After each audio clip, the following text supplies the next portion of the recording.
मन अंत कहाँ सुख पाए, मेरो मन अंत कहाँ सुख पाए। जैसे उड़ जहाज को पंछी फिर जहाज पर आवे, मेरो मन अंत कहाँ सुख पाए, मेरो मन अंत कहाँ सुख पावे।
देवी तुम विदेश में जाओ।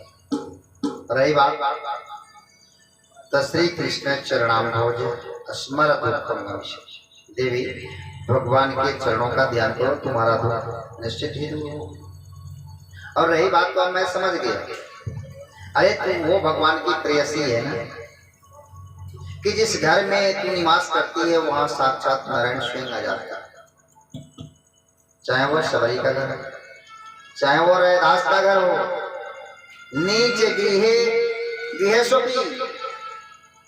नीच से भी नीचों के घर में जहाँ तेरा वास हो जाता है, जहाँ भक्ति तेरी निवास कर लेती है ना, वहाँ भगवान पहुंच जाता है। और रही बात तो आप तुम्हारा पूरा परिचय मैं जान लूँ।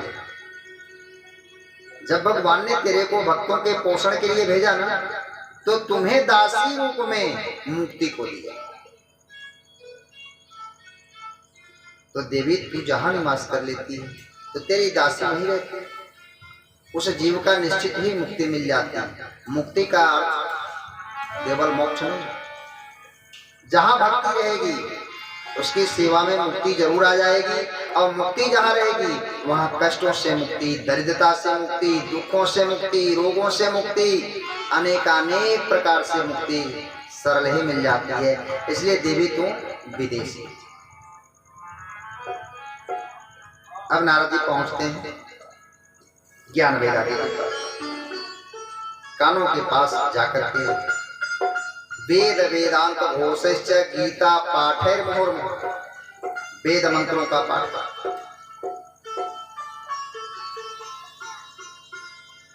गीता का तो बार बार पाठ सुना दिए, लेकिन असर क्या हो रहा है परीक्षित, कि जब तक वेद मंत्रों की ध्वनि कान में पड़ रही है तब तक तो वो थोड़ा सा चेतना में आ रहे हैं ज्ञान वैराग्य, लेकिन जो ही मंत्रों की ध्वनि बंद कर रहे हैं पुनः उसी अवस्था को। अब यह देख करके नारद जी के मन में बड़ा ग्लानि हुआ कि आज यह मंत्रों का सार कहाँ चला गया। जिस मंत्रों की ताकत से, जिस मंत्रों के वाचन से सृष्टि के सारी कार्य संपादित होते थे, आज वो मंत्र ज्ञान वैराग्य को बल नहीं दे पा रहे। इसका कारण क्या है?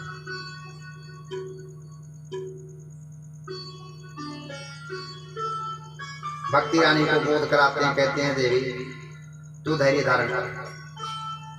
अब मैं ये ज्ञान वैराग्य को इस अवस्था से मुक्ति दिलाने के लिए मैं चल रहा हूं। मेरे पास जो कुछ भी था सो मैंने प्रयोग कर दिया।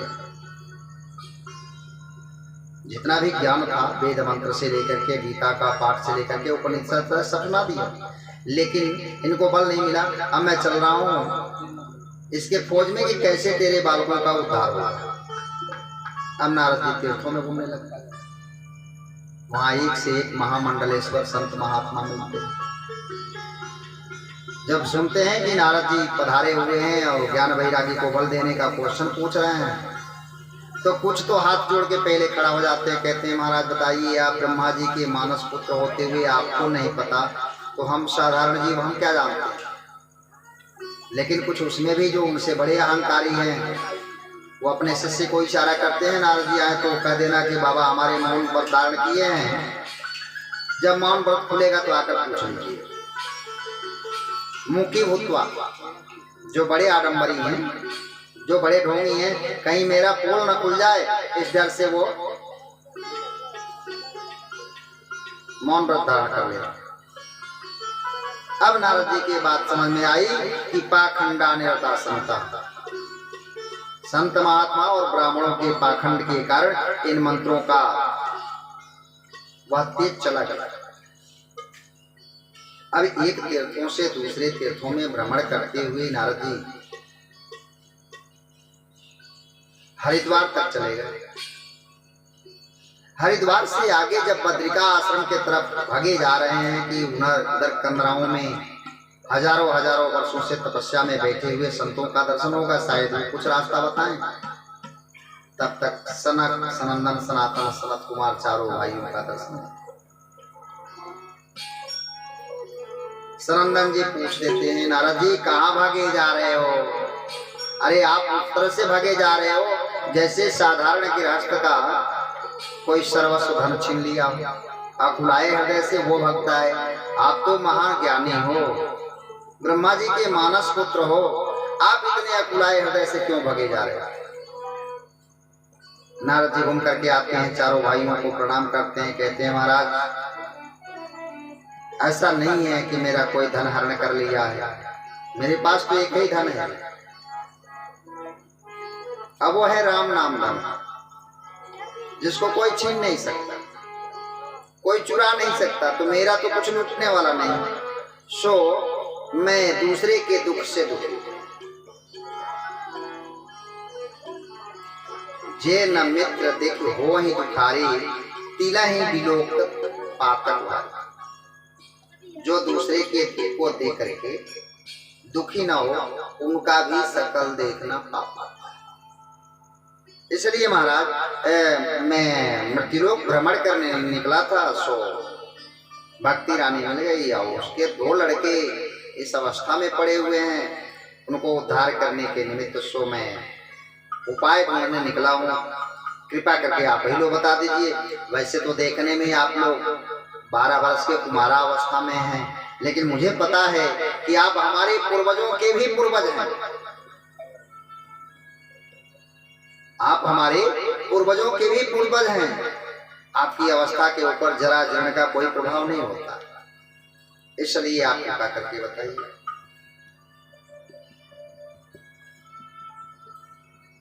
क्योंकि जब मैं हार गया तो उसी समय आकाशवाणी हुई,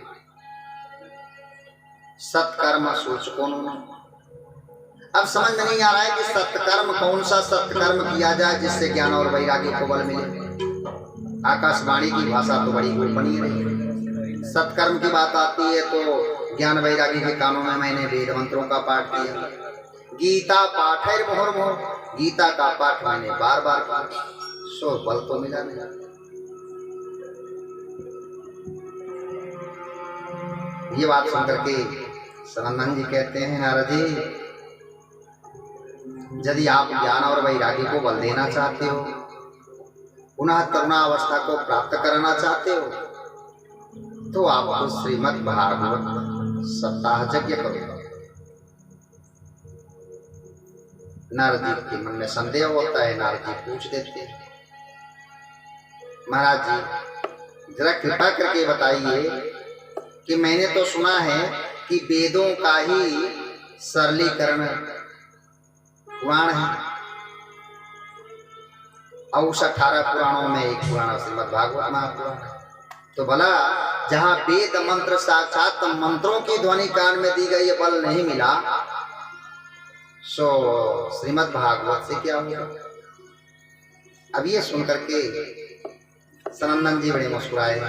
कहे, नारद जी प्रश्न तो आपका अच्छा है, लेकिन आप सरल तरीके से समझ लो।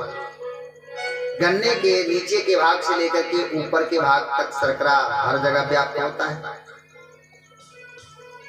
रहता है। गन्ने को पेर करके उसका रस निकाला जाता है। नाना प्रकार के मिष्ठान बनाना हो, वह रस दे दिया जाए, आप मिष्ठान बना लोगे। कहे नहीं, उससे तो नहीं होगा। तो उसी प्रकार जैसे गन्ने से उसके रस को निचोड़ के निकाला जाता है और उसको संस्कार करके उसमें से शर्करा अलग किया जाता है। अच्छा, दूसरी बात, दूध के हर बूंद में घी होता है। ऐसा नहीं है कि घी कहीं अलग होता है और दूध कहीं अलग होता है। प्रत्येक बूंद बूंद में घी मिश्रित होता है। अब नाना प्रकार के पकवान बनाना हो और आपको ला करके दूध दे दिया जाए कि आप इसमें पुआ छान दो, तो छान लेंगे? कहे नहीं महाराज। तो जैसे दूध को संस्कारित करके उससे मत करके जब उसमें से घी निकाल दिया जाता है, तो देवा नाम रसवर्धनम, देवताओं का प्रिय हवि घी हो जाता है। ठीक उसी प्रकार वेदों का मंथन करके निकला हुआ भाग सार अंश श्रीमद् भागवत, और उसके पारायण से उनको निश्चित मुक्ति मिलेगी। नारद जी हाथ जोड़ के खड़े हो गए, महाराज को कृपा करके आप ही सुना दीजिए और शीघ्रता कीजिए, चलिए वृंदावन। सनंदन जी कहे, नारद जी वृंदावन तो मैं नहीं आ सकता। रही बात कथा सुनाने की, तो सो मैं बता देता हूँ। कुछ मैं ऊपर से नीचे खिसक लेता हूँ, कुछ भक्ति रानी को कहो कि वो कुछ ऊपर की तरफ चढ़े, और दोनों के मध्य भाग में हरिद्वार पड़ा। वैज्ञानिक दृष्टिकोण से भी आप लोग देखना चाहें तो देख सकते हैं। इस पूरे धरातल का मध्य परिक्षेत्र हरिद्वार है, जिसके नाते उस जगह का नाम हरि का द्वार रखा गया है। सो हरिद्वार में गंगा के तट पे कोमल बालू बिछे पड़े थे, वहां बिस्तर की भी आवश्यकता नहीं। बहुत विशाल अक्षय वट है, वहां ऊपर कुछ चादरें टांगने की भी जरूरत नहीं। अक्षय वट के पास माटी का बहुत बड़ा टीला है, व्यास गद्दी बनाने की भी आवश्यकता नहीं। सो आप वहीं पे आयोजन करो, हम कथा सुनाते हैं। अब नारद जी श्रीमद् भागवत ज्ञान यज्ञ की तैयारी करने लगे, देश देशांतर में पत्रिकाओं को भेजने लगे। चारों भैया आए, सनंदन जी व्यास पीठ पे आसीन हुए, कथा सुनाने लगे। कहते हैं कि भाग्योदयेन बहुजन्म सम्मार्जितेन,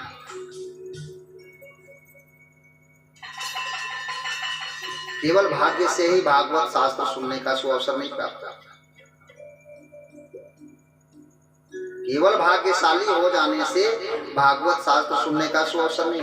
भाग्योदयेन बहुजन्म सम्मार्जितेन, भाग्य के साथ साथ बहुजन्म, जन्म जन्मांतरों के, कल्प कल्पांतरों के सम्मार्जित अर्जित पुण्य जब उदय होता है तो यह भागवत शास्त्र सुनने का सुअवसर प्राप्त होता है। इसलिए ध्यान पूर्वक अब वहां सुनाना चालू किए। जब ये आवाज देश देशांतर में फैली कि सनंदन जी द्वारा श्रीमद् भागवत ज्ञान यज्ञ हो रहा है हरिद्वार में, वहां पे सभी देवता उपस्थित हो गए, देवांगनाएं उपस्थित हो गई, गंगा आदि समस्त नदियां वहां उपस्थित हो गई, मूर्तिमान चारों वेद उपस्थित हो गए, यक्ष गंधर्व नर नाग किन्नर ऋषि महर्षि सब, जिसको आवाज मिली इस कथा को सुनने के लिए सब लोग। परीक्षित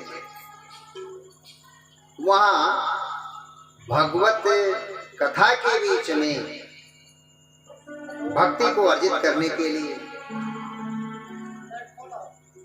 संगीत देने के लिए, संगीत के परम मर्मज्ञ अर्जुन जी राग दे रहे हैं। अर्जुन जी राग देने लगते हैं, मृदंग स्वयं वादी मृदंगा, इंद्रो वादी मृदंगा, इंद्र स्वयं वहां उपस्थित होकर के मृदंग पे ताल देने लगे। और नहीं व्यास पीठ से तो गायन कर नहीं सकते, तो श्रोताओं के उत्साहवर्धन के लिए जय जयकारा व्यास पीठ से लगने लगी। अब बड़ी दिव्य ही अलौकिक भगवान की भक्ति रानी के पुष्टि के लिए कथा चल रही है। तेरे संग